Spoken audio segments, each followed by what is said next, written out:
ধর্ষিত হয়েছিল সেই ঘটনায় একটি রুল এবং ডিরেকশন দিয়েছিলেন। তারপরে তো আনফর্চুনেটলি সেই ভিকটিমের মৃত্যুবরণ করে।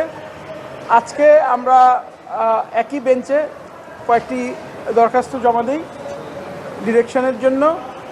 যেই ভিকটিম মারা গিয়েছে ওনার যে বোন, তার বয়স 14, বড় বোন, সেও একজন শিশু।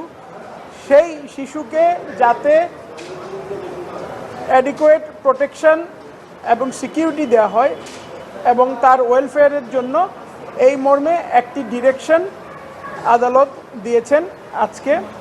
এর পাশাপাশি আদালত আমাদেরকে বলেছেন যে আপনারা একটা গাইডলাইন অথবা স্টেপের মতো জমা দেন, যেইটার মাধ্যমে আমরা স্পেসিফিকলি সরকারকে বলতে চাই যে 14 ধারা, নারী ও শিশু নির্যাতন দমন আইনের যে 14 ধারা, যেটার মধ্যে আছে যে শিশুদের কোনো চিহ্নিতকরণ অথবা তাদের আইডেন্টিফিকেশন কোনো ইনফরমেশন যাতে মিডিয়ার মাধ্যমে প্রকাশ না হয়, সেই ব্যাপারে যাতে ম্যাস অ্যাওয়ারনেস ক্রিয়েট করা যায়।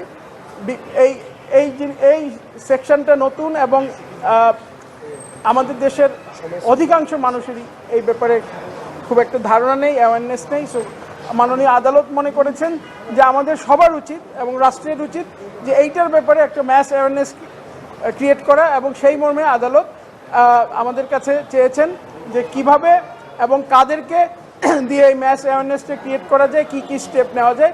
সো আমরা সেরকম একটা গাইডলাইনের মতো কোর্টকে দিয়েছি এবং কোর্ট সেইটার বরাত ধরে একটি ডিরেকশন দিয়েছেন যাতে 14 ধারাটা যাতে লঙ্ঘন না হয়, যাতে কমপ্লাই হয় এবং ভালোভাবে যাতে এটা সবাই মেনটেন করে মেনে চলে, সেইভাবে একটা ম্যাস অ্যাওয়ারনেস ক্রিয়েট করার জন্য সবাইকে এটা ডিরেকশন দিয়েছে। এর পাশাপাশি উল্লেখযোগ্য বিষয় হচ্ছে, আপনারা জানেন গত 4 মার্চ বরগুনা জেলায় 14 বছরের আরেকটি নারী শিশু এই ধরনের সেক্সুয়াল অফেন্সের শিকার হয়েছে এবং পরের দিন তার বাবা একটা মামলা করেন।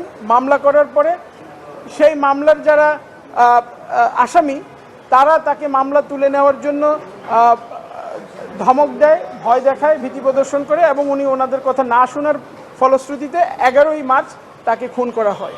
তো সেই শিশুটিকে এবং তার পরিবারের যারা সদস্য আছেন তাদের যে কনসার্ন ছিল শিশুটির নিরাপত্তার বিষয়ে, সেই নিরাপত্তার বিষয়কে মাথায় রেখে মাননীয় আদালত madam justice Farah Mahbub and mister justice Debashish Roy Chowdhury ওনারা একটা ডিরেকশন দিয়েছেন এবং মাগুরা ডিসি এবং এসপিকে বলেছেন তার নিরাপত্তা নিশ্চিত করার জন্য, বরগুনার ডিসি এবং এসপিকে বলেছেন তার নিরাপত্তা নিশ্চিত করার জন্য এবং সামগ্রিকভাবে একজন সোশ্যাল ওয়েলফেয়ার অফিসার নিয়োগ দেওয়ার জন্য।